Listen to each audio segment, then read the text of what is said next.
essa apresentação faz parte do ciclo de palestras do Instituto de Estudos Climáticos do Espírito Santo, que é um projeto financiado pela FAPES e pela Vale. O objetivo do estudo, o objetivo do Instituto, efetivamente, é difundir os conhecimentos relacionados aos impactos das mudanças climáticas, sobre recursos hídricos, eventos extremos, agricultura, aqui no estado do Espírito Santo.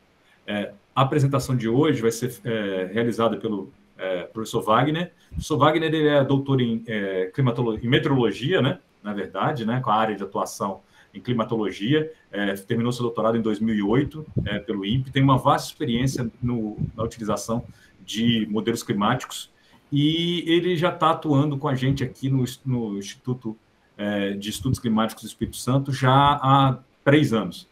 Né? Então, já tem um conhecimento bastante significativo sobre o estado do Espírito Santo e a ideia de como a gente traz esses dados globais para conhecer um pouco mais da nossa região e identificar os nossos impactos. Eu vou passar a palavra para o Wagner. O Wagner vai fazer uma apresentação de aproximadamente 50 minutos e aí eu deixo aberto espaço aqui no chat para vocês colocarem qualquer dúvida que vocês tiverem necessidade. O chat, tanto da reunião do Google Meet, quanto do YouTube, vão estar disponíveis. A gente vai estar olhando e vendo as perguntas, tá? Em alguns momentos a gente pode autorizar e vocês podem fazer perguntas diretamente àqueles que estão na reunião aqui do Google Meet. Eu peço desculpas àqueles que não conseguiram entrar na reunião do Google Meet, porque é a política de acesso institucional, somente aqueles usuários que teriam um login cadastrado na universidade podem acessar, mas vocês podem assistir a palestra pelo YouTube e interagir usando o chat do YouTube. Não vou falar muito mais, vou passar a palavra para o professor Wagner. Wagner, por favor, a palavra está com você. Tá bom, muito obrigado, então, Neval, pelo convite. Então, nós vamos fazer então essa apresentação aqui intitulada Projeções das Mudanças Climáticas no Espírito Santo. Como o Neval falou, eu sou o Wagner Soares, do Instituto de Estudos Climáticos, né, que é ligado, vamos dizer, à FAPES, à Vale e também na UFES, tá ok?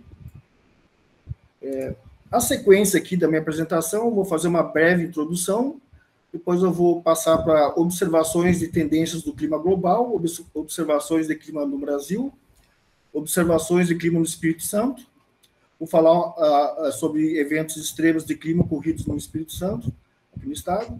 Vou falar um pouco sobre modelagem e cenários climáticos. Aí depois nós vamos passar já para a parte das projeções de clima, né, e índices climáticos extremos aqui no estado do Espírito Santo. E termino então com algumas considerações finais, onde eu vou dar uma breve pincelada um dos principais, vamos dizer, resultados do último relatório do IPCC, que saiu agora na segunda-feira, né, o OR6, do Grupo de Trabalho 1, ok? Então, começando com uma introdução, falando aqui um pouco sobre as escalas temporais de previsão e projeções de clima. Nós temos aqui a previsão do tempo, né, que é essa que nós assistimos no jornal, nos telejornais, diariamente, nos sites. Tá? É uma previsão de curto prazo, né, onde são utilizados modelos globais, modelos regionais para fazer essa previsão, né, e também toda a análise dos meteorologistas. Então, isso é uma previsão de curto prazo.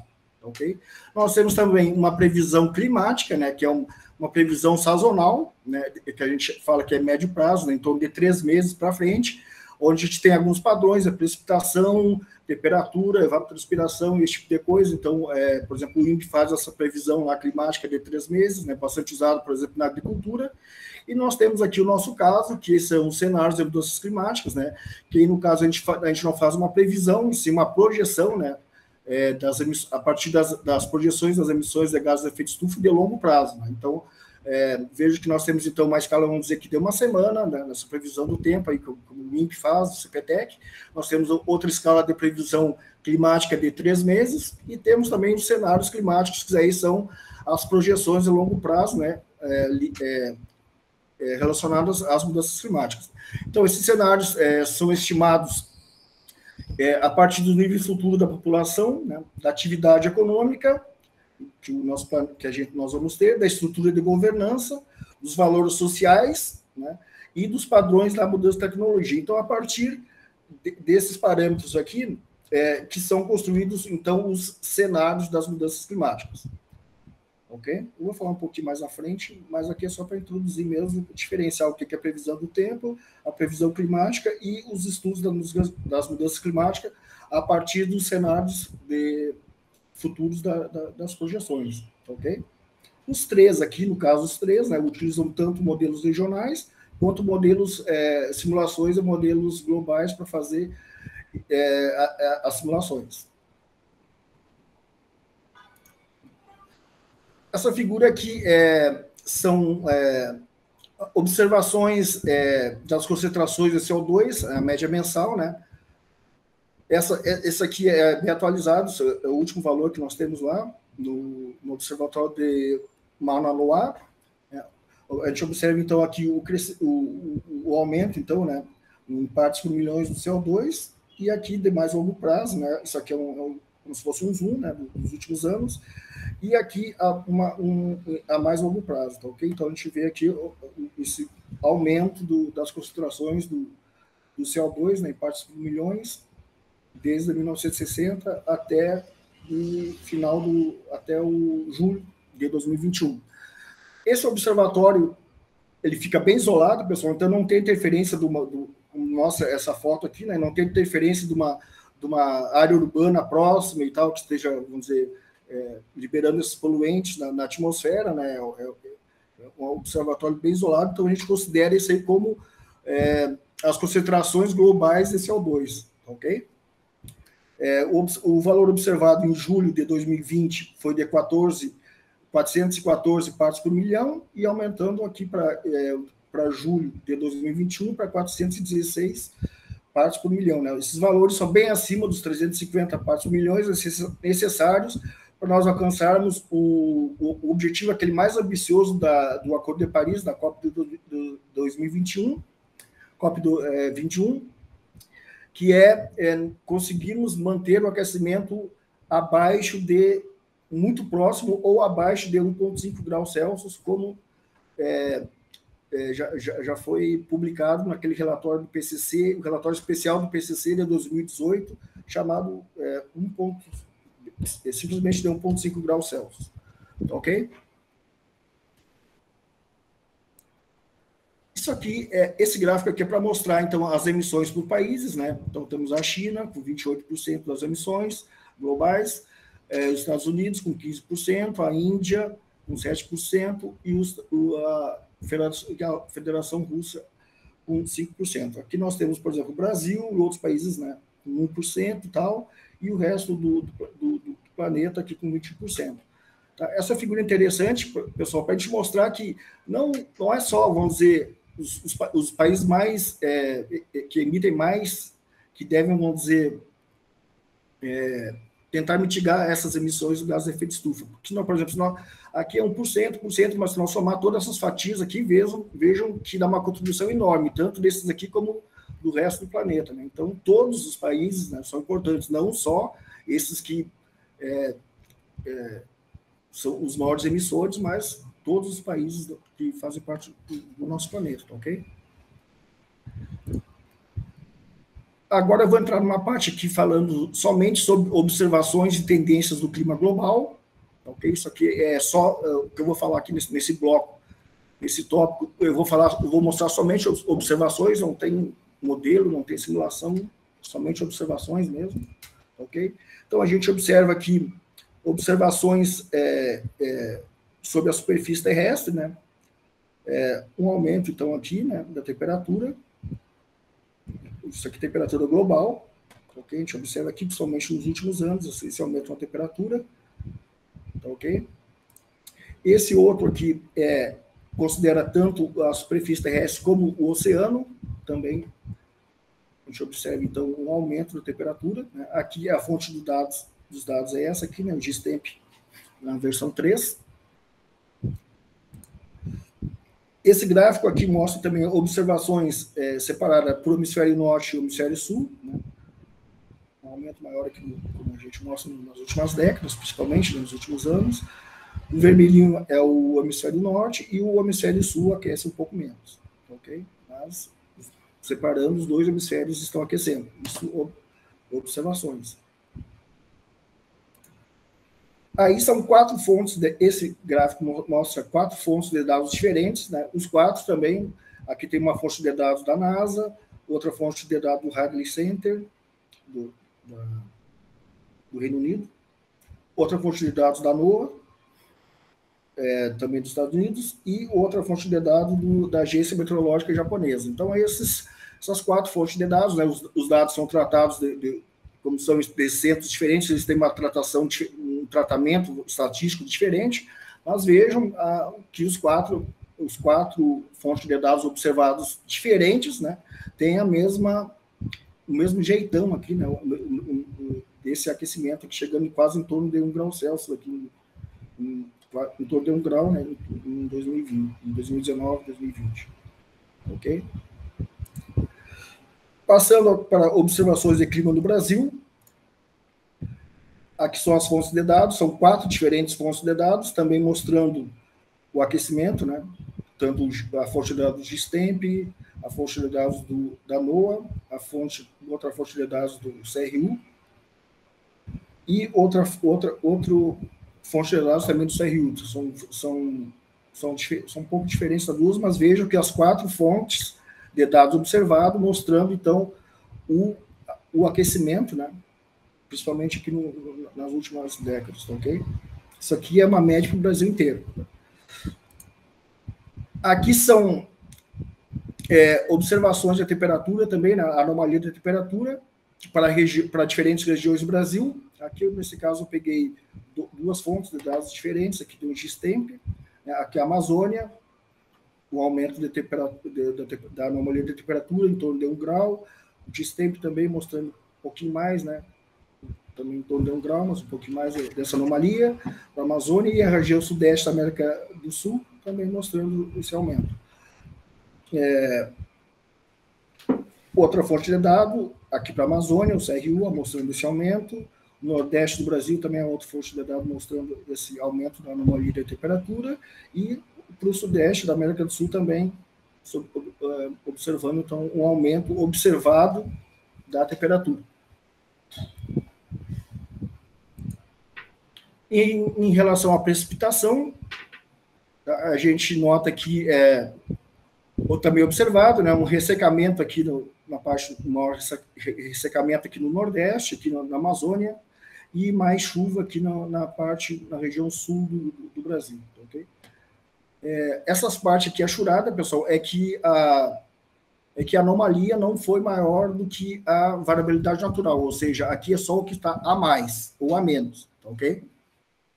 A gente está desconsiderando a variabilidade natural e está colocando só o que vai estar chovendo a mais ou a menos. Aqui, nesse caso, seria em porcentagem, ok? A gente observa aqui, né, o secamento aqui do Nordeste, aqui mostra um pouco o secamento da Amazônia e mais chuva aqui no Sul, pegando uma parte um pouquinho do Sudeste aqui do Brasil. Algumas observações agora para o Espírito Santo. Aqui são os dados de reanálise do INCEP, né, que é um centro dos Estados Unidos de previsão ambiental, mostrando, então, uma anomalia observada em torno de 1 grau Celsius, né, entre 1950 até 2019. Essas anomalias foram calculadas em relação ao período de 61 e 90. Se nós tivéssemos uma série mais longa e fizesse a anomalia, por exemplo, no período mais, vamos dizer, do início do século 1900 até 1930, essa anomalia poderia até dar um pouco mais alta, né? Aqui mostrando o ciclo anual da chuva aqui em Vitória. Esse aqui é um mapa do ICAPER, né, mostrando só o ciclo anual da precipitação. Então, nós temos aqui os meses mais quentes aqui, né, com maior precipitação, e aqui no meio do ano, aqui nós temos são onde ocorrem os menores valores da precipitação. Ok? Aqui uma série temporal também para Vitória, né, mostrando a temperatura média, então mostrando aqui essa linha aqui de tendência, o aquecimento também em torno de 1 grau Celsius, aqui nós temos algumas falhas, né, nas observações. Aqui a temperatura máxima, também desde 1971 até 2017, também mostrando uma anomalia de em torno de 1 grau Celsius, né, a temperatura máxima aqui em Vitória. Passando agora já para falar um pouco agora sobre eventos extremos de clima que ocorridos aqui no Espírito Santo, né? Eu selecionei alguns eventos extremos que saíram na mídia, ok? Então, aqui para a gente enfatizar então, a importância dos estudos climáticos aqui no Estado, né? Aqui tem a notícia que, por exemplo, em dezembro de 2013, né, a Defesa Civil contabilizou 23 mortes decorrência da chuva extrema aqui no Estado. Então, aqui a gente tem um gráfico aqui mostrando essa chuva extrema, né? Uma situação inversa seria uma situação de seca, né, ocorrida aqui em 2015, que a Latina decreta situação de emergência por causa da seca no Espírito Santo. Então, aqui estão os valores bem baixos, né, da precipitação. Em dezembro de 2015, estimativa de perda de 240 milhões de reais só na agricultura, né? Aqui outro evento aqui, né, também ligado em São Mateus aqui, né, um evento de seca, né, um evento extremo de seca no norte do estado. E aqui mostrando então os valores baixos então da chuva, né? Um outro caso aqui que eu selecionei foi uma chuva que ocorreu em 2013. Essa chuva, então, esse evento extremo, teve mais de 5 mil desabrigados, 55 mil desalojados e 23 mortes. Esse evento estava relacionado mais com a atuação do fenômeno que nós chamamos as ACAS, né?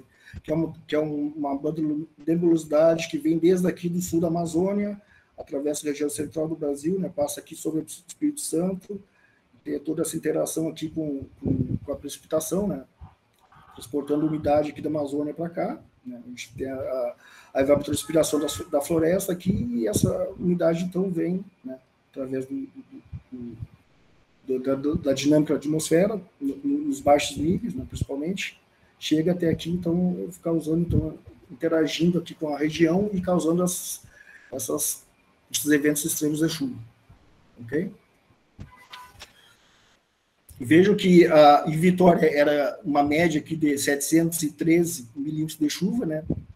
Ocorreu aqui entre o dia 1º de dezembro até o dia 1º de janeiro de 2014, e o máximo da normal climatológica é a de 175,8 milímetros. Né? Veja que nesse período, curto período de tempo aqui, né, choveu bem mais do que a média aqui em Vitória.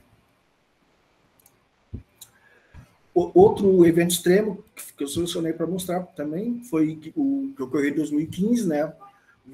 Onde aqui no Espírito Santo viveu a pior seca, né, dos últimos 40 anos.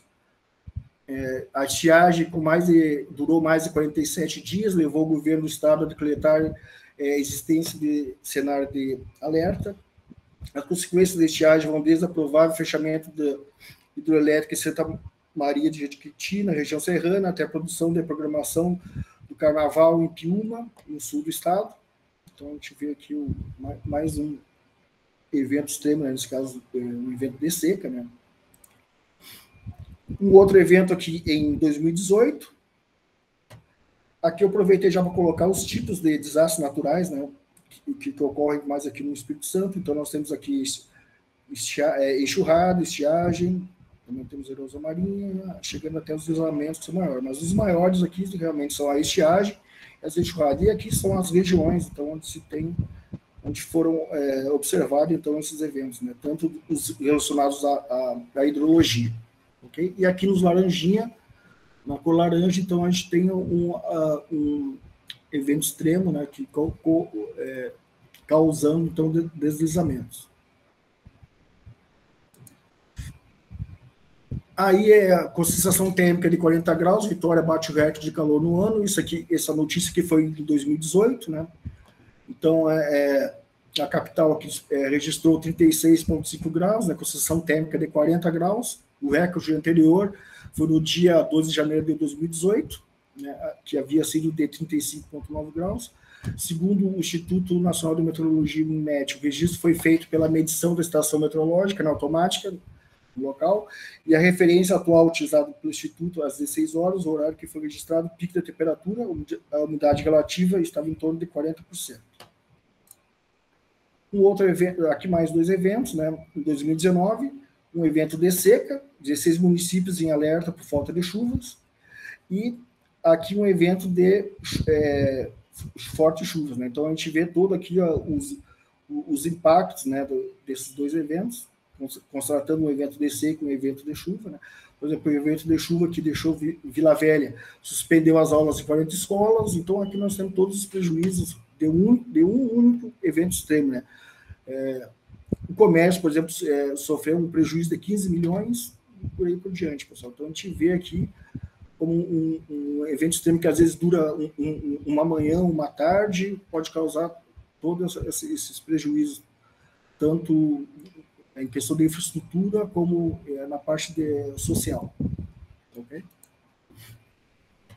Aqui, essa tabela mostra, então, danos e prejuízos causados por desastres naturais no Espírito Santo em 2019. Aqui estão, é um trabalho feito pela Defesa Civil do Estado.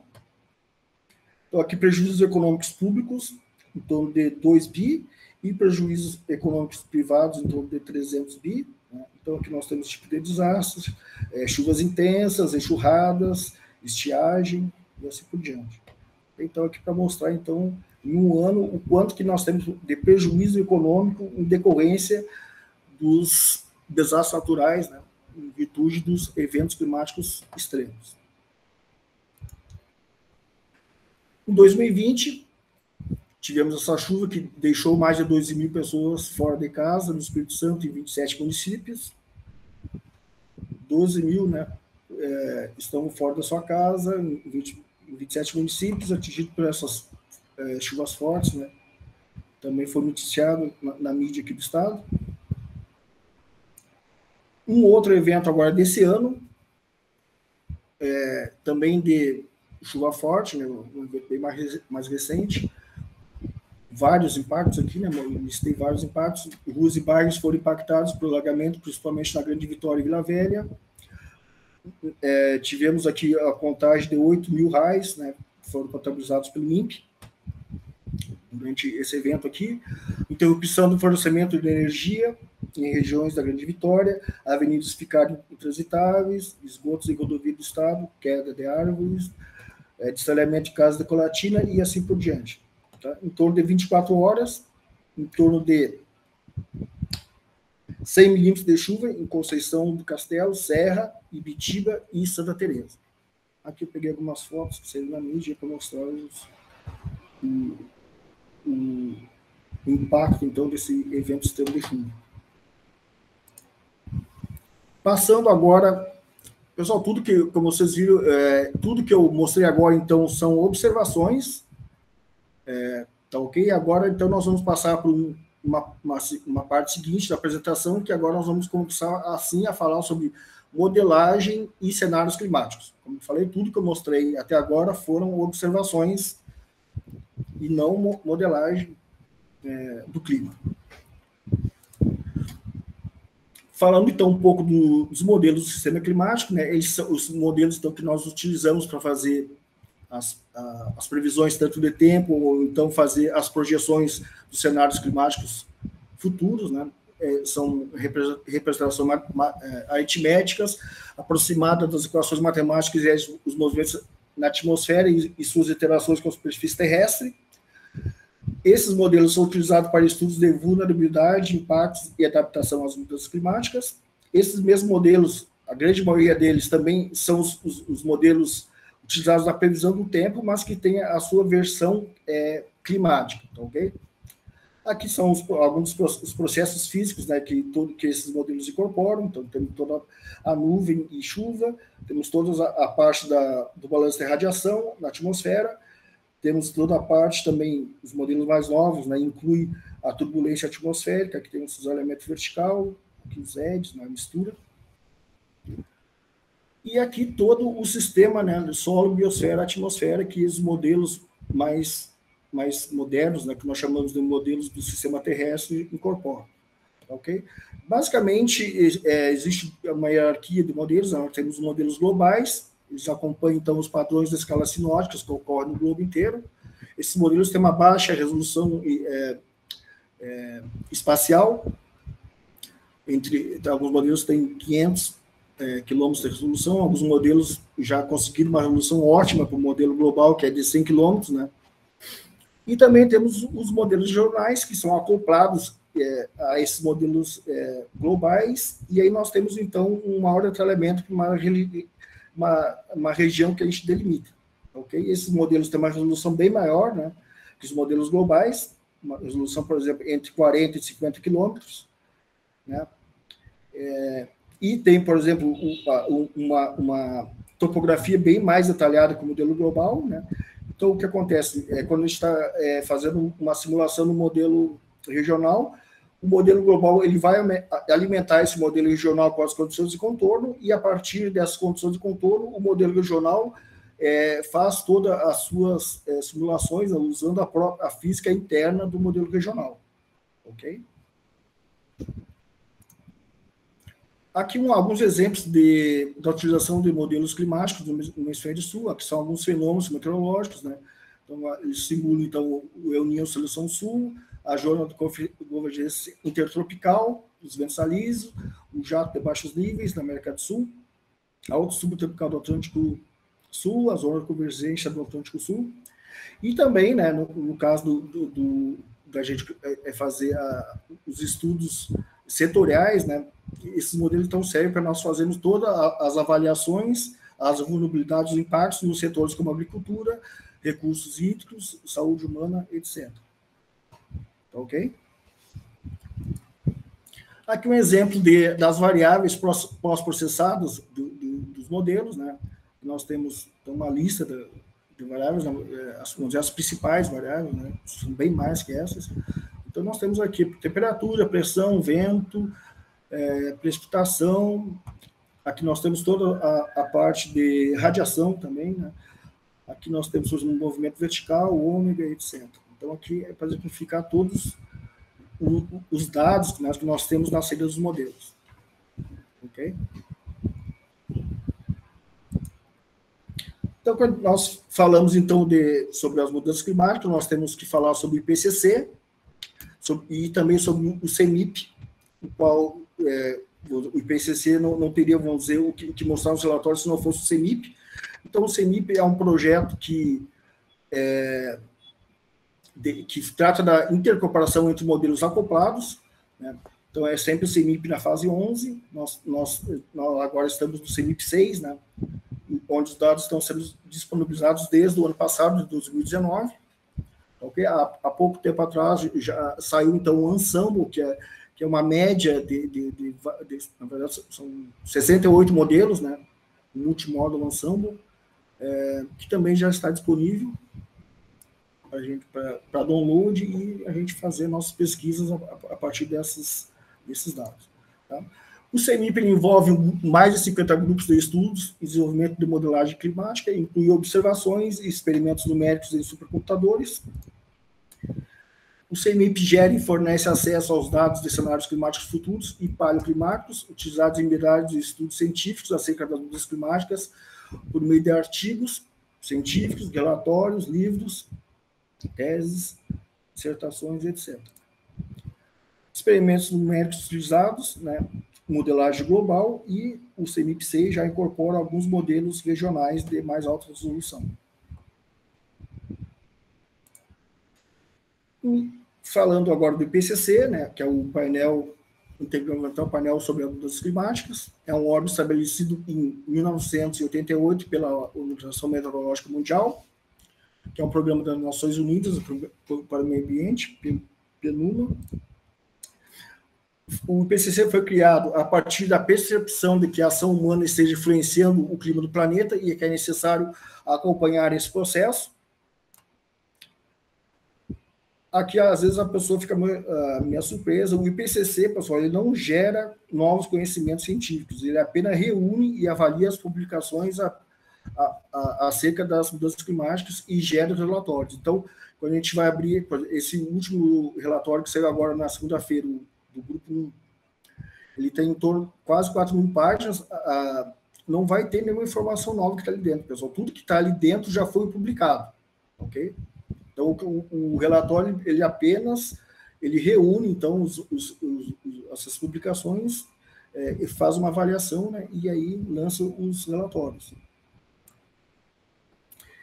Aqui, para mostrar um pouco sobre o avanço da modelagem do clima, eu peguei como base aqui os relatórios do IPCC, desde o primeiro relatório do FARD em 1990. Vejo que esse era que a gente considera, eram os modelos, então era bem simples, né? No primeiro relatório era somente a circulação atmosférica e a radiação.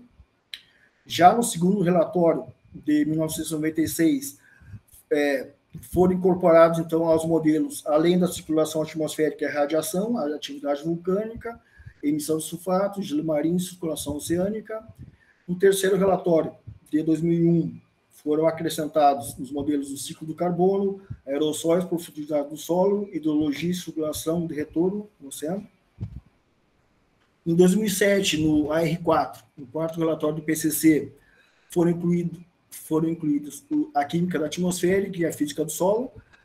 Lembrando, pessoal, que quando passa o tempo aqui, cada um desses, por exemplo, a circulação atmosférica, quando a gente vai melhorando, por exemplo, a resolução da circulação atmosférica com o passar do tempo.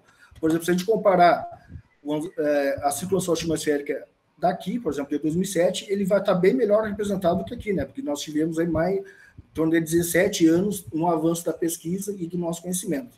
Então, a gente tem que levar em consideração que nós conhecemos, então, a partir quando passa o tempo, nós conhecemos mais esses fenômenos, né? Todos esses ciclos aqui, a profundidade do solo e tal, e também os modelos foram, com o passar do tempo, ficando cada vez mais completos.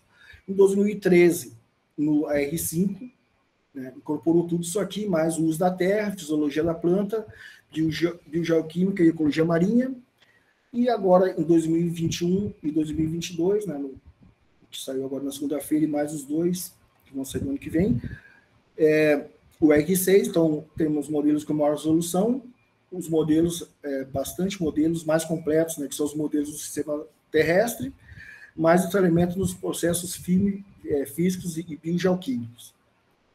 Então, ok? Esse ano saiu, então, agora na segunda-feira, saiu o grupo de trabalho 1, que trata da base física das mudanças climáticas. Em maio, acho que é maio de 2022, vai sair o relatório do grupo 2, que trata dos impactos, das vulnerabilidades e da adaptação em relação às mudanças climáticas. E em agosto de 2022 vai sair o relatório do terceiro grupo de trabalho, que é o grupo de mitigação das mudanças climáticas. Ok? Então, a partir dessa segunda, então, como foi o lançamento então, do R6 do grupo 1, né? Então a gente já tem bastante material novo aí para a gente aprender um pouco mais sobre as mudanças climáticas, tá ok? E lembrando que nós vamos ter mais dois ainda, o dos impactos, vulnerabilidade e adaptação, e também o relatório que trata da mitigação. Lembrando, pessoal, que existe sempre, né, as incertezas na modelagem, né? Existe, na verdade, uma cascata de incerteza, né, desde os cenários até os processos físicos que ocorrem, né, no sistema terrestre, ok? Mas a gente isso é a ciência, né, pessoal? Se nós tivéssemos as incertezas, nós não avançaríamos no conhecimento. Okay? Então, a partir com a passagem do tempo, nós vamos adquirir um maior conhecimento, os computadores vão ficando mais rápidos, e a gente consegue fazer, então, esses experimentos numéricos, então, cada vez mais, vamos dizer, sofisticados, né? Esses modelos que fazem parte do CMIP6 e do IPCC-R6, são um estado da arte quando a gente fala em modelagem de clima. Então, os melhores modelos do mundo são os modelos que fazem essas projeções das mudanças climáticas futuras, ok? Essa figura que eu peguei desse último relatório agora, do R6, ela é uma figura interessante que ela mostra aqui como os modelos eles não conseguem fazer uma simulação adequada do que é observado se nós considerarmos somente as forçantes naturais. Tá? Vejo aqui, por exemplo, aqui que não tinha tanta influência antrópica, né? Vejo que as linhas estão bem juntas. Quando a gente começa mais aqui, a partir, vamos dizer, de 1960, vejo que começa a separar. Quando a gente não considera a ação humana, veja que essa curva azul ela continua aqui, né? E quando a gente coloca, então, a ação humana, ou seja, as emissões do gás de efeito estufa, vejam que aí os modelos conseguem simular de forma adequada, né, a observação. Vejo que, então, quando a gente considera que a ação humana, vejo que o modelo se aproxima bem da observação, e quando a gente não considera a ação humana, vejo que o modelo fica bem fora do que seria a observação, que é essa linha preta mais escura. Ok?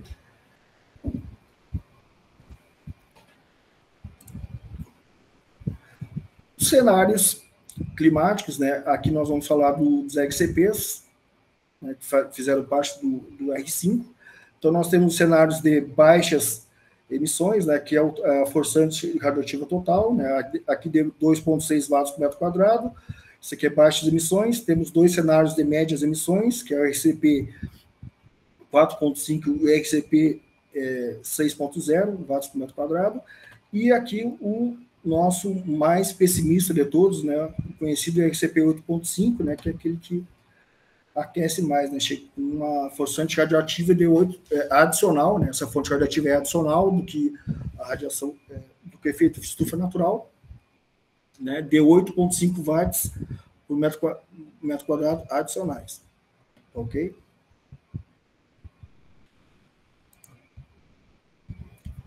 Passando agora para projeções de clima e índices climáticos extremos no Espírito Santo. Essas figuras aqui são a partir das simulações do modelo regional ETA, o INPE.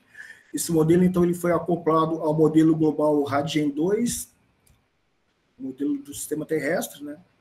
Como eu falei lá no início, o modelo regional ele é alinhado, então, ao modelo global, que vai fornecer as condições de contorno, e aí o modelo regional com uma mais alta resolução, né, e maior detalhamento, então vai fazer as suas simulações, ok?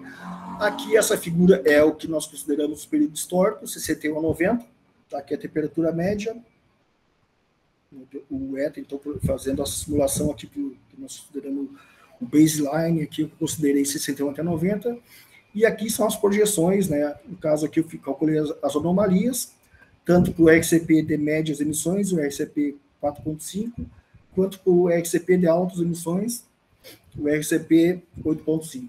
Então aqui as fatias do tempo, os time slices em 2050, e aqui mais para o final do século, em 2080, aqui a mesma coisa, fatia do tempo em 2050, e aqui mais no final do século, em 2080. Então vejam, o aquecimento aqui, a anomalia, né, em torno de 2 graus aqui em 2050, time slice em 2050, aqui em torno de mais 2,5 graus.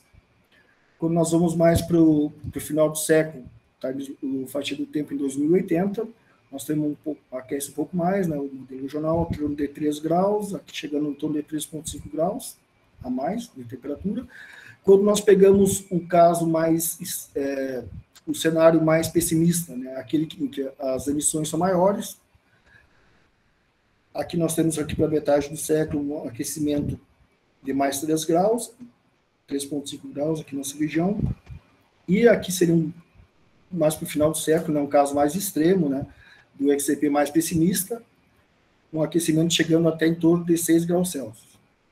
Ok?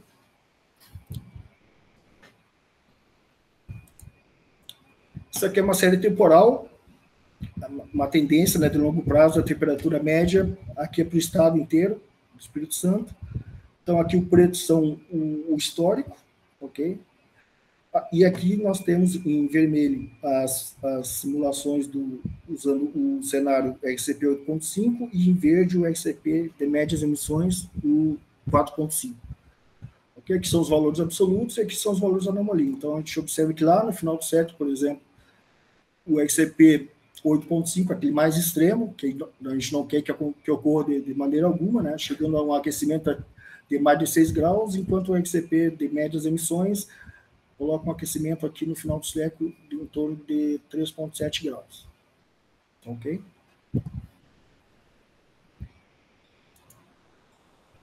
Aqui é temperatura mínima, também usando o ETA alinhado ao modelo RADGEN 2ES, com uma alta resolução de 5 km, modelo regional. Aqui nós temos o STORCH 6190 e aqui nós temos a anomalia da temperatura mínima. Mesma coisa, temperatura mínima aumentando em torno de 1 grau aqui na metade do século para o cenário de médias emissões, mais um pouco aqui, chegando até 3 graus aqui no final do século, né, para o cenário de altas emissões. O cenário mais pessimista, aqui média emissões, e aqui o cenário de altas emissões, do RCP 8.5, na metade do século, chegando até em torno de 2,5 graus Celsius. E aqui no final do século, nós temos então uma anomalia de temperatura mínima, né, aumentando em torno de mais 4 graus.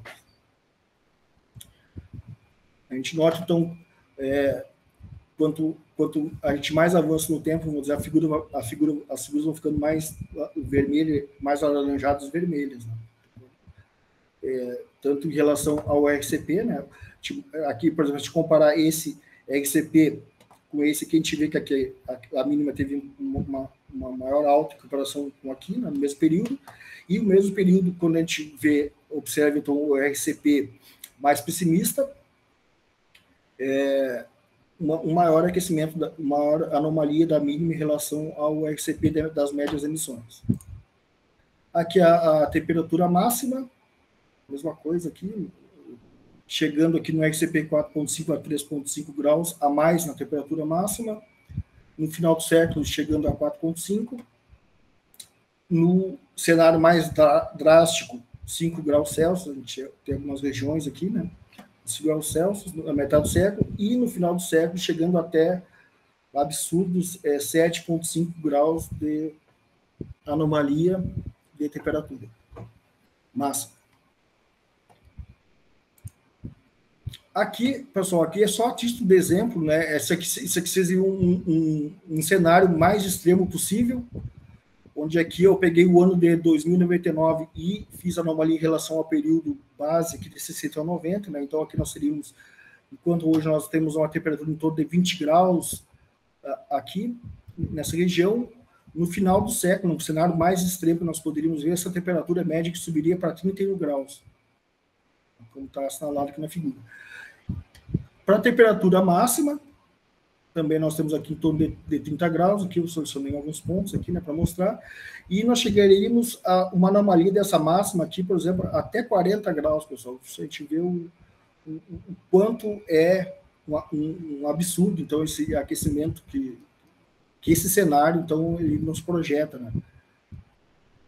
A gente coloca, a gente mostra nas apresentações desse cenário 8.5, que ele é bem didático, né, pessoal? Dá para a gente ver bem o contraste e o impacto que um cenário extremo como esse RCP 8.5 pode causar. Aqui, em relação à chuva acumulada, aqui nós temos o histórico, né? Os valores são bem aproximados do que é observado, e aqui as anomalias. Aqui é interessante fazer, aqui é acumulado anual, é interessante fazer a observação que o modelo ETA está alinhado ao modelo RADGEN 2, né, que é o modelo que seca muito em relação à média do ensemble do CMIP5, né? Então a gente tem esses valores bem altos aqui, vamos dizer, dessa anomalia de chuva anual, tá?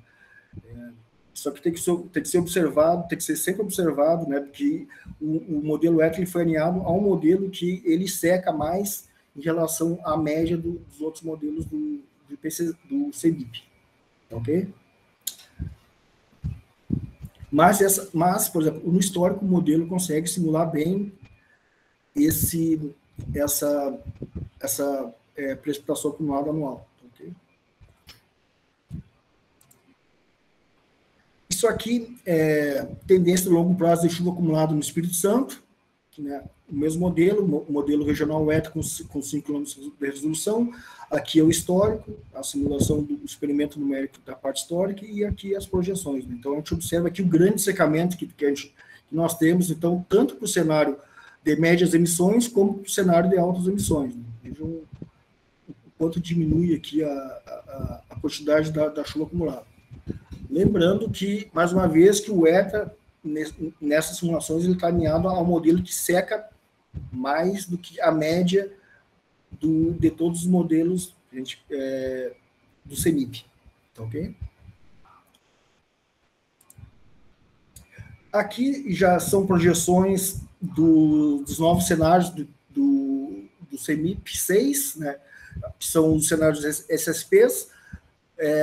Pessoal, esses cenários SSP eles são equivalentes aos cenários, os RCPs, né, tanto que os nomes são SSP 8.5, aqui eu peguei 2, né, na verdade são 5 os principais cenários SSPs, né, e também peguei aqui o cenário SSP 4.5, né, que é um cenário, vamos dizer, que equivale ao RCP 4.5, assim como o SSP 8.5 equivale ao RCP 8.5 do relatório anterior, e esses aqui são desses relatórios atuais do IPCC, tanto desse que saiu agora na segunda, como os que vão sair o ano que vem. Então, aqui nós já temos, então, algumas projeções aqui que nós fizemos aqui para o estado do Espírito Santo. Aqui são as fatias do tempo, os time slices, em 30, 50, 70 e 90, né? Isso aqui são as anomalias da temperatura aqui para o estado. Tá, ok? Então, a gente observa aqui, com o passar do tempo, né, vai ficando mais laranja, ou seja, mais para o final do século nós temos uma anomalia maior de temperatura no cenário de médias emissões, e quando nós fazemos as simulações aqui utilizando o cenário de altas emissões, o SSP 8.5, nós temos então também, aqui vejo que também vai ficando mais vermelho aqui, né? Quanto mais vermelho, maior a anomalia. Então nós chegamos aqui no final do século, né? Uma anomalia aí chegando em 4 graus Celsius aqui no estado. Tá, ok, pessoal? Isso aqui, como eu falei, resultados a partir de um único modelo do CEMIP 6. Ok? Nós já estamos com os dados do ANSAMBO, do CEMIP 6. Esse ANSAMBO ele tem 68 modelos, então nós vamos começar a trabalhar a partir de agora em cima desse ANSAMBO aí, e fazer projetar então os resultados tanto para o Brasil como aqui para o estado do Espírito Santo. Ok? Passando agora para a parte de índices extremos climáticos, aqui mostrado então a máxima precipitação anual em um dia. Esse índice é o chamado RX um dia, tem um dia. Ok? Então aqui nós temos o período histórico, 60 e 90, veja que na maior parte do Brasil está tudo branco, né, menor do que 60 milímetros por dia. E quando a gente faz aqui um cenário mais extremo, né, o RCP 8.5 no final do século, nós vemos então que essa mancha azul já pega bem mais aqui, né, pegando inclusive aqui a parte todo o Espírito Santo, quando aqui nós pegamos a parte mais abaixo do estado, veja que aqui já pegou o estado inteiro. Tá, ok? Mostrando então o impacto que teria aqui no estado de uma projeção, né, do cenário bem pessimista como o RCP 8.5 no final do século. Ok?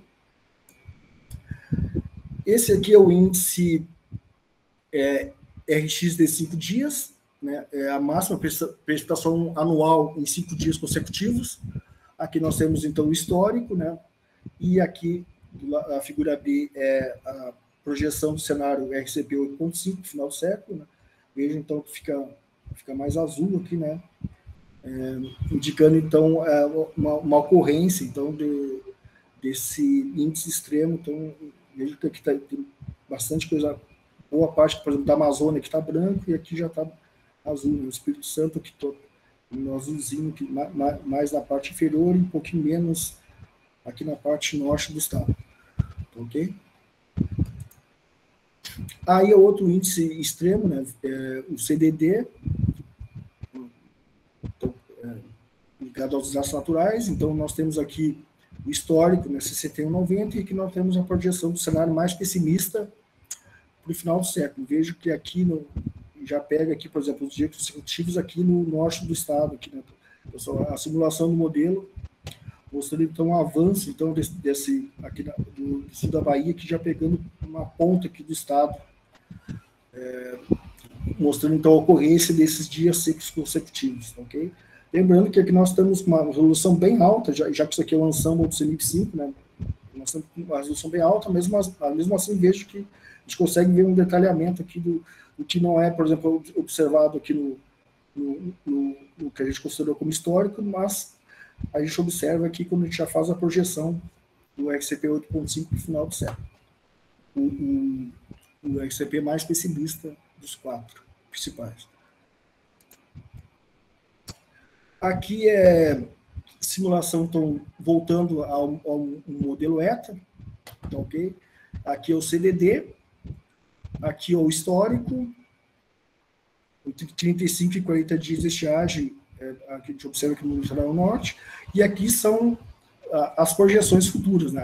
Seriam as anomalias, quanto que a gente vai ter a mais ou a menos de dias consecutivos. Aqui, como o modelo coloca, como eu mostrei anteriormente, o modelo coloca pouca chuva, né? Nós vamos ter então um aumento então esperado, um aumento então desse dia consecutivo.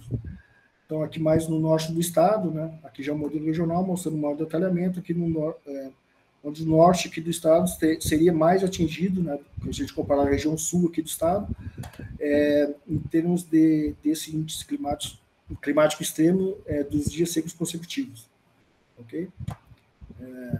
Veja que subiu aqui, ó, por exemplo, se a gente pegar o cenário de média de emissões aqui em 2050, nós teríamos 30 dias de estiagem, e quando a gente, por exemplo, pegar e comparar com esse cenário de mais altas emissões, né, nós aumentamos então para em torno de 70 dias de estiagem, aqui mais a partir da parte central do estado, em direção ao norte.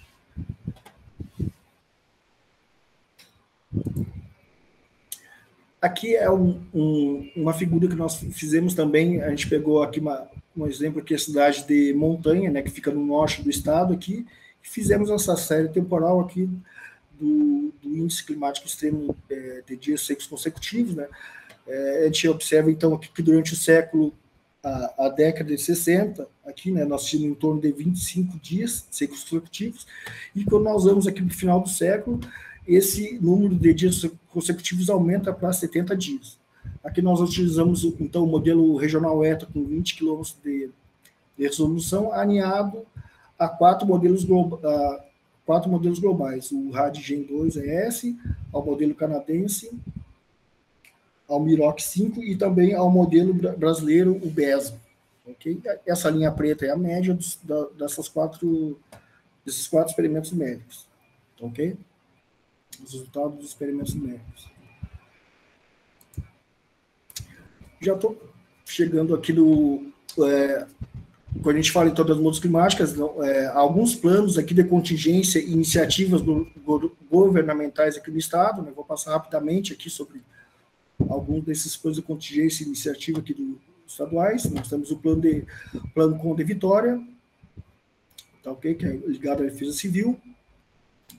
Preparação e resposta aos desastres naturais do município de Vitória, estabelece procedimentos a serem adotados para instituições envolvidas direto em dirigimento das situações de alerta, socorro e assistência, e estabelecimento de forma a reduzir os danos e prejuízos decorrentes de um desastre natural. Aqui também nós temos o Plano Estadual de Resíduos Sólidos, acredito que o pessoal da UFS deve trabalhar bastante aqui, né, em parceria. Gestão de águas e de paisagens, Plano Estadual de Proteção de Defesa Civil, Centro Estadual de Gerenciamento de Riscos de Desastres no Espírito Santo, Programa Reflorestar. Então, isso aqui são todos iniciativas que o governo estadual participa, né, em virtude, então, dos desastres naturais, e vejo que todos eles estão intimamente relacionados com as mudanças climáticas, né, já que a gente está falando de eventos climáticos extremos, que a gente viu, por exemplo, em vários mapas em que os cenários fazem, a tendência desses eventos extremos é aumentar, serem mais, ocorrer mais vezes e também serem mais intensos. Okay? Por exemplo, a gente espera, por exemplo, que esse período de retorno seja menor dos eventos extremos. Aqui estão as fontes de dados, a gente tirou todas essas iniciativas. Outra iniciativa também que a FAPES e o governo do Estado estão fazendo também é a criação desse nosso próprio centro aí dos estudos Instituto de Estudos Climáticos, né? Onde a gente faz parte, e nós estamos então desenvolvendo todas essas pesquisas acerca das mudanças climáticas e também dos impactos aqui no estado do Espírito Santo. Aqui fiz um resumo de algumas projeções aqui para a região sudeste do Brasil, né, que é o Espírito Santo. Então, para a região sudeste, o que nós temos? Isso aqui é uma compilação, né, de resultados. O cenário pessimista, né, um cenário RCP 8.5 ou o novo SSP 8.5, né, um aquecimento entre 13 e 6 graus, né, mais quente, aumento da chuva, na forma de chuva fortes e mais intensas e regulares. O cenário otimista, com o RCP 2.6 ou o SSP 2.6, nós temos um aquecimento menor, né, em torno de 2 e 3 graus, como eu mostrei anteriormente, ali, né, alguns daqueles mapas. Chuva aumenta na forma de chuvas intensas e regulares, ou seja, na forma de eventos climáticos extremos. Alguns impactos esperados aqui na nossa região, mais eventos extremos de chuvas e secas, inundações e deslizamentos, elevação do nível do mar. Essa elevação do nível do mar em mais longo prazo, as projeções normalmente utilizadas para os estudos de elevação do nível do mar não são até 2100, são utilizados, por exemplo, experimentos médicos até 2300, que também estão disponíveis no IPC, no CMIP6, então, ok? Então, aqui também nós podemos observar, então, impactos na saúde, na agricultura e também na geração de hidroenergia. Já passando agora para as considerações finais.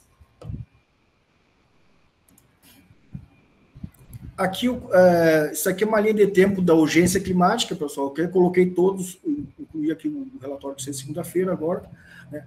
Uma linha de tempo em relação à urgência climática, a partir dos relatórios do IPCC. Veja que no primeiro relatório do IPCC, lá de 1990, o que a gente consegue extrair, assim, bem resumidamente, os níveis de gases de efeito estufa antrópico estão aumentando e são susceptíveis para o aquecimento global.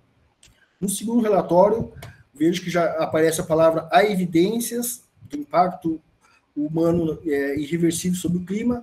No terceiro relatório de 2001, forte evidência de uma mudança do clima induzida pelo homem. No R4 de 2007, o aquecimento do sistema climático é inequívoco, né? O aquecimento já é inequívoco e muito provavelmente se deve ao aumento observado nas concentrações de gases de efeito estufa antrópico. Quando nós vamos para o R5 de 2013, ele alertou que os perigos da inação se tornaram mais graves, a influência antrópica é clara, e agora, nesse último relatório que saiu agora na segunda-feira, né, o IPCC R6, né, um alerta vermelho para a humanidade, né, que a gente pode extrair desse relatório, e a influência antrópica é inequívoca. Então, vejo que cada vez, né, a gente vem tendo mais certeza da influência do homem, então, né, no aquecimento global, nas mudanças climáticas. Ok? Aqui eu peguei alguns tipping points aqui do relatório de segunda-feira, né? Ele tem em torno de quase 4.000 páginas, o relatório. Foi aprovado por 234 autoridades e 195 governos. Esse relatório do Grupo 1 é a maior atualização do estado do conhecimento sobre a ciência climática desde o lançamento do R5 do IPCC em 2013. Foram 5.387 comentários de revisão de governos e 1.279 de especialistas de todas as áreas, né, já que a mudança climática é uma multidisciplinar. Mais de 14 mil artigos científicos foram referenciados nesse relatório, né, então a quantidade de artigos que os autores do relatório utilizaram, então, eles fazem uma compilação desses 14 mil artigos, e então saiu esse relatório, que tem em torno de mais de 3.000 páginas. Também, além desse relatório maior, né, eles sempre lançaram o resumo, né, para o tomador de decisão, o sumário, né, que tem em torno de 48 páginas. Esse sumário, então, teve mais de 3 mil comentários e de 47 governos. Esse relatório, então, ele enfatiza. Eu peguei alguns pontos que está bem enfatizado nesse último relatório que saiu na segunda-feira. Não há dúvidas que foram atividades humanas que aqueceram o planeta, mudanças rápidas e generalizadas ocorreram no clima recente do planeta, que alguns impactos estão agora se concretizando.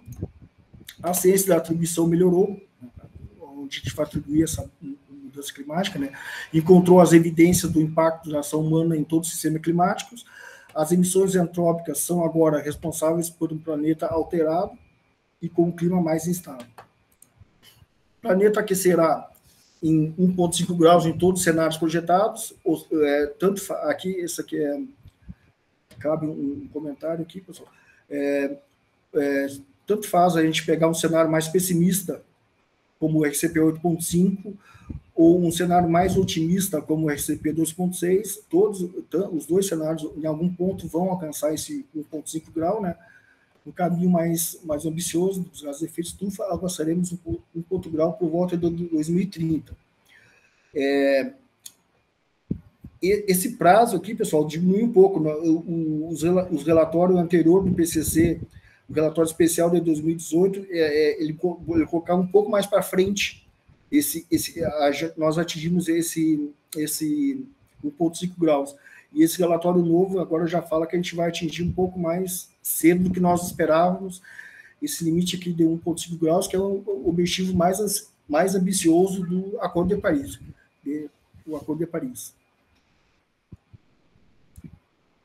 No curto prazo, é necessário combater outros gases de efeito estufa, além do CO2. Está bem evidenciado lá que existe uma preocupação enorme agora com as emissões de metano, né? São preocupantes, já que o metano é 50 vezes a forçante radiativa do metano, embora seja bem menos quantidade que o CO2, é 50 vezes maior do que do metano, é 50 vezes maior do que o CO2. Evidência da mudança climática observada nos extremos de clima em todas as regiões do planeta, como forte precipitação, ondas de calor, secas e ciclones tropicais, em particular, sua atribuição à ação antrópica, fortalecendo-os desde o último relatório do IPCC. Né? Os ecossistemas terrestres e oceânicos têm uma capacidade limitada para nos ajudar a resolver os desafios climáticos, ou seja, se o aquecimento passar de determinado grau de aquecimento, por exemplo, 1,5 graus ou 2 graus Celsius do Acordo de Paris, né? Quanto mais esse aquecimento for maior, né?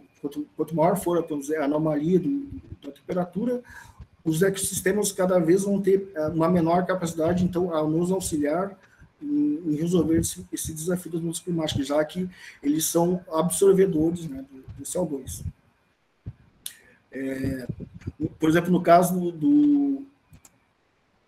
é preciso implementar, então, planos de emissão líquida zero, né, se quisermos conter o aquecimento. A remoção do CO2 é uma ferramenta fundamental, mas que só será útil se acompanhado de rápidas e profundas reduções das emissões. Ou seja, nós temos que reduzir as emissões, né,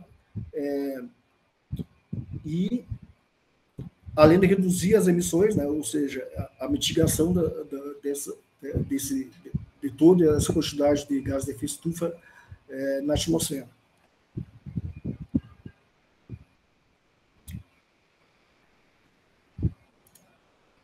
Algumas mensagens desse último relatório, né, que saiu agora na segunda-feira. As mudanças recentes do clima são generalizadas e sem precedente nos últimos 6.500 anos. A menos que haja reduções imediatas, rápidas e em grande escala das emissões de gás de efeito estufa, limitar o aquecimento em torno de 1,5 graus, que é o objetivo mais ambicioso do Acordo de Paris, pode ser impossível. É indiscutível que as atividades humanas estão causando mudanças no clima, tornando os eventos climáticos extremos, como as ondas de calor, fortes chuvas e secas, mais frequentes e severas. A mudança climática já está afetando todas as regiões do planeta, de muitas maneiras diferentes. As mudanças que experimentamos aumentarão com o aquecimento global. Já experimentamos hoje, aumentarão com o aquecimento global. Algumas mudanças já são irreversíveis, né? Mas algumas podem ser retardadas e algumas interrompidas se limitarmos às emissões. Para limitar o aquecimento global, são necessárias reduções fortes, rápidas e sustentáveis de CO2, metanos e outros gases de efeito estufa. Isso não só reduzir as consequências da mudança climática, mas também melhoraria a poluição em áreas de cidades. No caso do Brasil, né, os desafios do Brasil, o Brasil tem como meta reduzir as emissões absolutas em 43% até 2030, visando uma meta de 2 graus Celsius do Acordo de Paris. Essa meta, então, que o Brasil enviou para a COP21, né? Essa meta, então, deve ser revisada, né, para que, se nós quisermos, então, contribuir, né, para o planeta não ultrapassar 1,5 graus de anomalia de precipitação, de anomalia de temperatura, desculpa.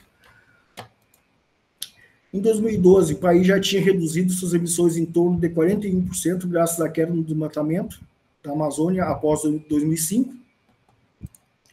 Nos últimos anos, as emissões brasileiras cresceram, né, por causa do uso da aumento um pouco da termoelétrica, o transporte e o aumento do desmatamento do Amazônia do Cerrado, né. Então, nós estávamos caminhando aqui, né, a nossa parte do Brasil que estava caminhando, então, para colaborar, então, com o Acordo de Paris, mas a gente vê que nos últimos anos, então, a gente foi no caminho contrário, né, o desmatamento que estava diminuindo começou a aumentar novamente, né, a gente vê quase toda semana a notícia, né, que sai em todas as mídias, né, pessoal. Então, para finalizar aqui, só para passar, então, para vocês, aqui nós temos a nossa página aqui do Instituto de Estudos Climáticos, né, está dentro do ambiente da UFES, né, aqui tem o endereço, então aqui tem tem projeções, tem uma base de dados, tem vários produtos, incluindo mapas de projeções aqui do Estado. Nós temos também aqui material da nossa disciplina, que é oferecida aqui na universidade, ok? E também nós temos aqui a nossa página no YouTube, onde tem um vídeo aulas do professor Carlos Nobre, né, que foi, vamos dizer, um mentor aqui do estudo do Instituto de Estudos Climáticos, que sempre colabora com a disciplina e tal. Então, aqui só para deixar para vocês, então, esses dois endereços aqui, né, vocês encontram um material aqui sobre mudanças climáticas no Espírito Santo, né, e aqui tem várias videoaulas sobre as mudanças climáticas, ok? Então, pessoal, era isso que eu tenho que apresentar, tá? Eu agradeço o convite, e acho que agora voltamos para o Neival. Obrigado, Wagner, pela apresentação, né, por ter sumarizado todos esses dados, né, feito esses gráficos, né. Como o Wagner falou, todos esses dados estão disponíveis lá no site do Instituto, né, Wagner? Tanto os mapas prontos, né, isso, quanto também Wagner e Wesley e mais a equipe de TI do Instituto, eles prepararam uma base de dados que já está nos servidores, então basta você... a gente vai disponibilizar o link em breve, né, para você poder acessar e ter acesso direto aos dados, baixar em arquivo Excel, ou então fazer os gráficos que vocês acham, que os pesquisadores acham necessários. Eu vou passar para a parte de perguntas. Wagner, você pode descompartilhar a sua tela, por favor? E aí, eu já tenho uma pergunta aqui por alguém do YouTube. A Jéssica Pedroni está... Primeiro, parabenizando você, Wagner, pela apresentação, né, agradecendo pela apresentação, mas ela pergunta o seguinte, ela disse que ela não entendeu direito quando você disse que o Radgen seca as chuvas. Quer dizer que ele tende a representar a quantidade do volume de chuva menor que os demais modelos? Ela também pergunta, os modelos climáticos usados no R6 são modelos que foram usados no R5? Bom, a primeira pergunta é sim, quando a gente faz uma comparação, por exemplo, quando a gente pega o Radigen, por exemplo, aqui no Brasil, comparado ao ensemble do CMIP5, aí depende do cenário, por exemplo, o RCP 8.5 são 45 experimentos, tá? Realmente, o Radigen projeta menos chuva, por exemplo, na região amazônica, do que a média do ensemble do CMIP 5. Em relação aos modelos do CMIP 6, eles são novas versões, tá? São modelos atualizados. Por exemplo, vou dar um exemplo aqui no IPCC R5, nós tínhamos o modelo Miroc 5, e agora no IPCC R6 nós temos o Miroc 6. Da mesma forma, o Radigen 2 é esse, agora nós temos uma versão nova, o Radigen 3, e assim por diante. Então, a cada vamos dizer, ciclo dos relatórios do PCC, esses cenários são rodados em novos modelos, ou seja, os cenários do PCC representam o estado da arte da modelagem. Os melhores modelos estão ali naquelas simulações, né, em todos esses experimentos do PCC. Então, com o passar do tempo, como eu mostrei lá, os modelos eram bem mais simples, né, no primeiro relatório do PCC de 1990, e agora, com o avanço do nosso conhecimento científico, nós temos modelos do sistema terrestre, né, que tentam representar a natureza da menor forma possível. Mais alguma pergunta?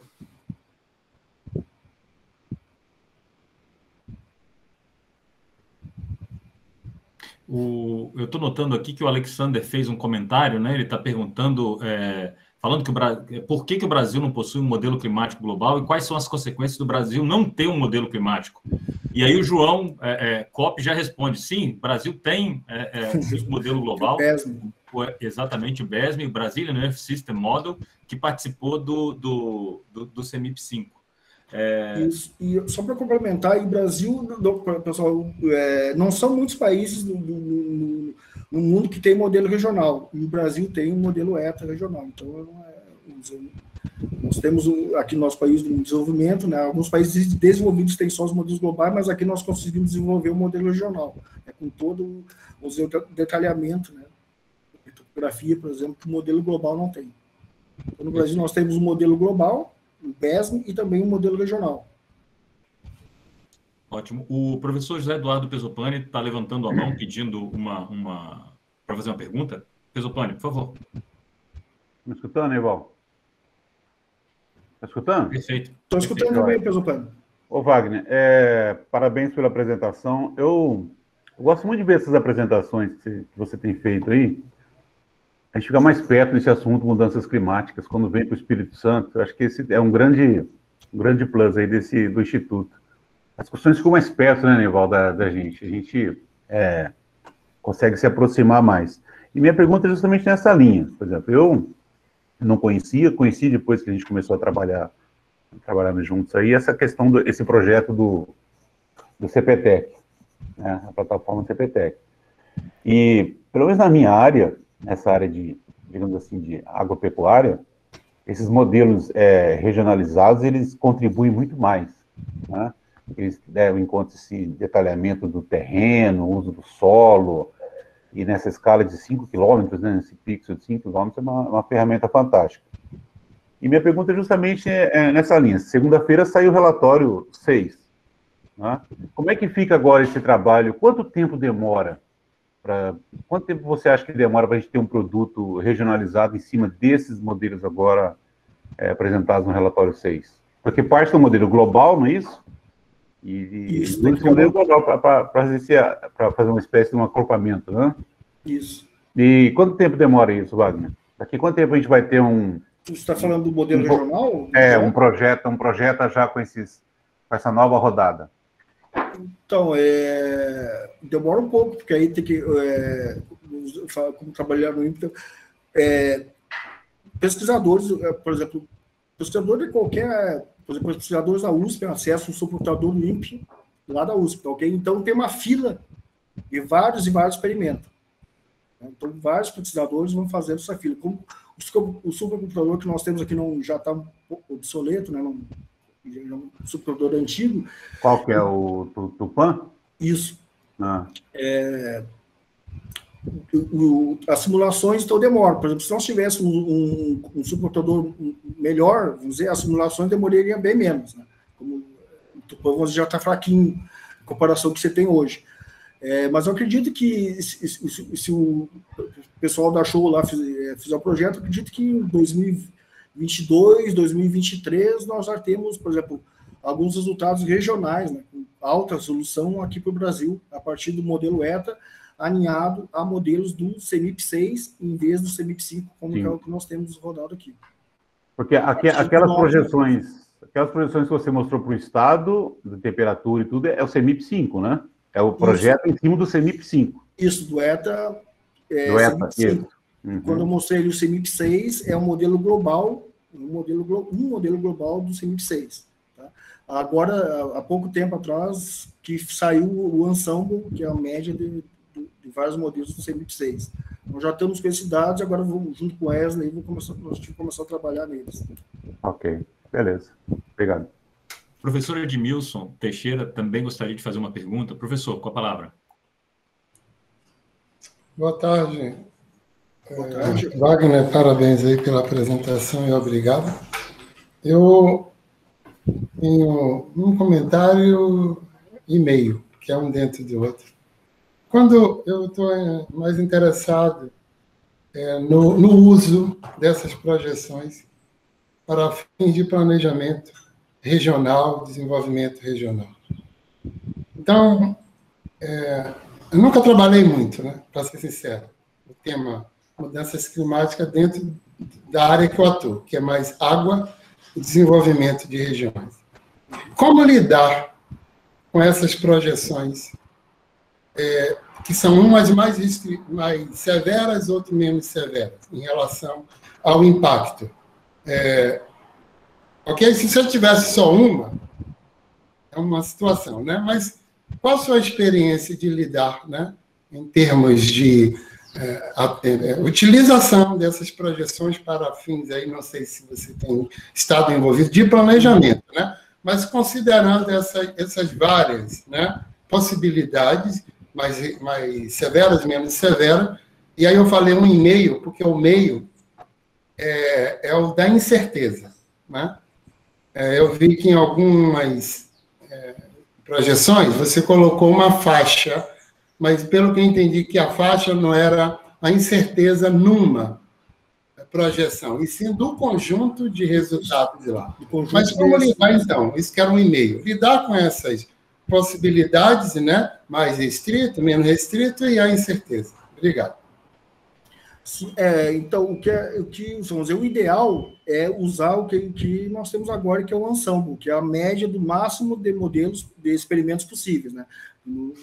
Comparando, por exemplo, com agricultura, por exemplo, o professor Prosopani vai no campo e faz o experimento dele, né? Que é a ciência, nós temos que ter os experimentos. No caso, então, das mudanças climáticas, nós temos experimentos numéricos. Okay? Então, quanto mais experimentos nós tivermos, né, nós vamos ter, então, como medir, então, essas incertezas entre os modelos. Por isso que são um projeto de intercooperação entre modelos. Okay? O ideal, então, é que a gente tenha um número grande de experimentos numéricos e consiga, então, utilizar esse maior número de experimentos, por exemplo. Mas aí, quando, por exemplo, quando a gente entra, por exemplo, na parte de modelagem regional, como eu falei, isso é muito caro fazer um experimento no supercomputador, principalmente em termos de horas de processamento, tá, ok? Então, a gente tem esse limite, né? Por exemplo, para o CEMIP5, no passado, o ETA foi alinhado a 4 modelos globais, ok? No CEMIP6, agora nós temos bem mais possibilidades de acoplar o modelo, mas, por outro lado, nós não temos a capacidade de computação para conseguir fazer esses experimentos, né, e demorar muito para nós termos os resultados desses experimentos. Então, o que acontece é o seguinte, vamos dizer, o CPTEC, lá, tem alguns projetos com alguns centros que tem os modelos globais, e a partir desses projetos eles pegam os dados desses modelos e fazem a simulação regional. No caso do modelo brasileiro, nós já temos os dados aqui, né? No caso de outros modelos, do americano, inglês, canadense, japonês, a partir desses projetos. Então, o INPE vai lá, né, consegue esses dados e faz as rodadas do modelo, os experimentos dentro do modelo regional. Okay? Então, resumindo, então, basicamente, quanto mais simulações, quanto mais experimentos nós tivermos, melhor, que a gente consegue ver os bias, os viés entre essas diferentes simulações, né, entre esses diferentes cenários. Tá, mas, entre aspas, você tem os valores, a curva média, vamos falar assim, certo? Uhum. As várias simulações, como você falou, cenário, modelos, né? Que você foi para modelo, porque o modelo tem abordagem, entre aspas, vão dar desvios padrão, né? Ok? Então, em termos de planejamento, pelo que eu estou entendendo, você tem um valor médio, você tem máximo e tem mínimo, em torno desse médio. Isso. Então, vai depender muito da sua abordagem de planejamento, né? Se você está numa situação de maior risco, para alguma coisa, pode dizer, eu vou ser mais... pegar a questão mais crítica, então vai depender muito de caso a caso, mas você vai ter a faixazinha, né? É isso que você está dizendo. Médio, máximo e mínimo entre os próprios modelos. Que são experimentos. Por exemplo, tem modelo, por exemplo, que vai estar lá em cima, né? Que vai aquecer mais, vai ter a média ali de todos os experimentos, e vai ter algum modelo que aqueceu mais, que vai ser aquele modelo que a gente chama de espaguete ali, né? Certo. Mais para baixo. Não, obrigado. Deu para compreender. Deixa eu tentar ajudar aqui, principalmente para quem é novo no tema. São duas incertezas. Uma incerteza é essa que o Wagner está falando. Outra incerteza é qual o cenário que a gente vai caminhar, que são aqueles RCP 4,5, RCP 6, RCP 8,5, né? Então, a gente tem que... E aí, para planejamento, por exemplo, de recursos hídricos, esse é um grande ponto, né? Porque se a gente, vamos dizer assim, caminhar se a nossa sociedade, cenário... Exatamente. Se a nossa sociedade não faz nada, a gente vai ficar naquele cenário 8,5, que é o que a gente estava caminhando até 2019, né? A nossa concentração de CO2 estava bem alinhada com aquele cenário RCP 8,5.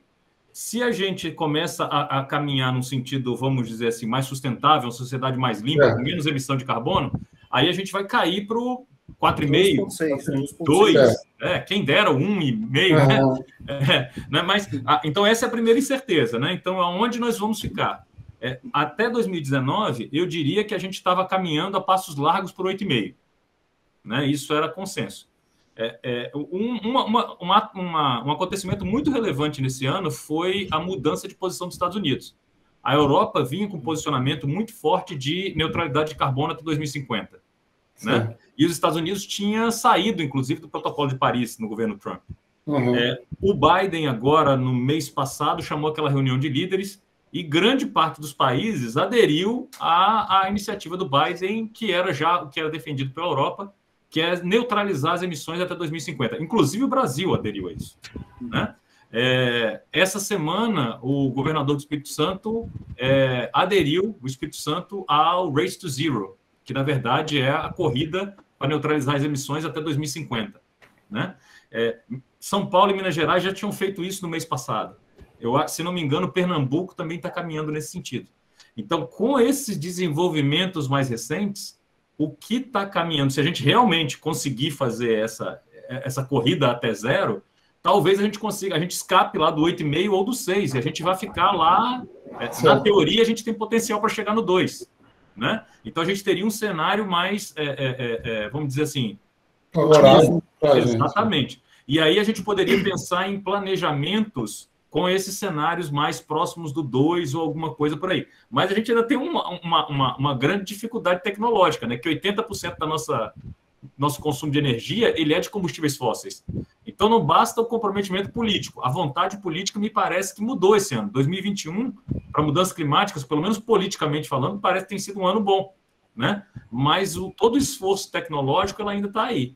Então, eu tenho a incerteza, né, por conta lá dos cenários, e eu tenho a incerteza por conta dos modelos, que eu acho que é isso que a gente vai fazer enquanto tema de pesquisa nesse ano, não é, Wagner? Na nossa programação, um dos pontos importantes é esse. É justamente dentro dos modelos, qual é o tamanho da barra de erro, que eu acho que é um dado importante para o pessoal que está trabalhando com planejamento, né? Ah, vai reduzir a chuva? Vai. Quanto vai? Ah, vai reduzir 10%. 10% mais ou menos quanto? Eu acho que é o importante para vocês, é isso que a gente está trabalhando. Obrigado, Neival, também. Obrigado, Wagner. Parabéns mais uma vez aí pela apresentação. O Alexander fez mais uma pergunta aqui. Ele está perguntando aqui, em sua apresentação você falou sobre o cenário climático RCP. Ele coloca RCP 2,5, 4,5, 6 e 8,5. No entanto, esse cenário não é mais utilizado no CEMIP 6. Né? Não, ainda tem. Se a gente olhar Não, sim, não é utilizado no CEMIP 6, mas no relatório que saiu em segunda ainda tem os RCPs lá. Isso. Tá? Aí ele o relatório tem o RCP e tem o SSP. E ele conclui: cada CEMIP tem trabalhado com uma família de projeção, SRES, RCP, SSP. Como não há uma relação entre o cenário e cada família, a comparação entre trabalhos científicos diferentes fica prejudicada. Por que o IPCC não padronizou isso? Bom, você já acabou de falar, né? Mas conclui aí Não, na verdade, por exemplo, o pessoal vai, vamos dizer, o BESM aqui vamos dar um exemplo aqui. O BESM aqui, o modelo brasileiro, o modelo global brasileiro, eles vão fazer um experimento lá com o SSP 8.5, tá? O mesmo SSP 8.5 vai estar sendo utilizado por alguém, vamos dizer, lá da NOAA para fazer a rodada do modelo novo. Então, existe uma padronização. Os cenários são padronizados, por isso que é um projeto de intercomparação entre modelos. Tá? O mesmo cenário, vamos dizer, que o modelo regional ETA, que eu mostrei aqui, utilizou o RCP 4.5, é o mesmo cenário, o mesmo RCP 4.5 que o pessoal do Japão utilizou lá. Tá entendendo? Então, tem uma padronização. Por isso que é um projeto de intercomparação entre modelos. Okay? Ou seja, os centros de meteorologia e climatologia do mundo inteiro utilizam os mesmos cenários. Os modelos são diferentes, né? Cada centro tem o seu modelo, mas os cenários, os RCPs ou os SSPs são os mesmos. Tá entendendo? A força antirradiativa vai ser a mesma, tanto aqui quando vai alimentar o modelo ETA aqui, quanto vai alimentar o modelo RadGen. Tá entendendo? E aí as diferenças que dá é justamente em virtude da física do modelo. Né? Alguns modelos consideram ter mais detalhamento na topografia, outros menos, outros modelos têm uma física da atmosfera melhor resolvida, enquanto outros têm são bem melhor reduzidos. Né? Isso depende, então, da equipe que está trabalhando, né, em cada um desses centros de modelagem climática. Okay? Mas o CEMIP existe justamente para isso. Nós temos um cenário parametrizar padrão, né? E assim conseguimos fazer comparar os modelos. Por exemplo, o que seria ruim? Nós vamos fazer um cenário global aqui no Brasil. Aí vai alguém lá nos Estados Unidos e faz outro cenário diferente, tá entendendo? Cada um chama o seu cenário do que quiser. Aí tu não vai ter como comparar o modelo se tu utilizou cenários diferentes. Mas quando você utilizou o mesmo cenário, aí sim você vai poder fazer essa intercomparação entre modelos. Okay? Ou seja, o mesmo cenário SSP ou XCP que está sendo utilizado no modelo canadense é o mesmo cenário que está sendo utilizado em todos os outros modelos, que fazem parte do CEMIP. Só um comentário aqui, a Jéssica Pedrone Loureiro, mais uma vez, colocando uma pergunta, né? Ela coloca se existe alguma articulação do grupo de pesquisa com o governo do Estado de forma a inserir os estudos considerando mudanças climáticas nos planos estaduais. Sim, Jéssica, essa aí eu já posso responder, né? Essas projeções climáticas que o Wagner apresentou para a gente, o sumário aqui, elas foram apresentadas no começo do ano dentro para o Fórum Estadual de Mudanças Climáticas, né? Que é um fórum que reúne secretários de governo, representantes da sociedade, Federação da Indústria, e isso foi apresentado para o pessoal, e a ideia é que, com a continuação do trabalho do Wagner, as atualizações serão apresentadas, tá? Eu estou vendo aqui, o Alexander colocou agora 7 perguntas aqui para o Wagner, e a gente passou um pouquinho das 3h30, então eu vou fazer o seguinte, eu vou passar as perguntas para o Wagner, ou então o Wagner também pode conversar direto com o Alexander para sanar essas perguntas, né? Que ele tem bastante perguntas aqui no chat do Google Meet, mas eu vou encerrando, então, por aqui. Gostaria de agradecer muito a todos pela participação, especialmente ao Wagner, pela elaboração, pelo sumário que ele fez dos resultados. Muito obrigado novamente. Eu só gostaria de ressaltar uma coisa. Essa apresentação aqui, a gente vai editar e vai colocar ela disponível integralmente, porque eu vi que várias pessoas entraram um pouquinho depois. Ela vai ficar disponível integralmente no YouTube, tá? Tanto no site do NQLA, no canal do NQLA, que é esse que vocês estão assistindo agora, quanto no canal lá do Instituto de Estudos Climáticos. E para vocês ficarem atentos que a gente faz sempre esses eventos e traz convidados de fora. A gente já trouxe um convidado para falar sobre agricultura, o Marengo para falar sobre os impactos sobre as regiões costeiras. A gente teve o professor Scheffer lá da COP falando sobre energia. Então, a ideia é trazer sempre palestrantes para discutir o tema e trazer os mais recentes desenvolvimentos que ocorrem nessa área para discutir com vocês ao longo do tempo. A gente vai encerrando por aqui. Muito obrigado novamente, Wagner. Eu agradeço.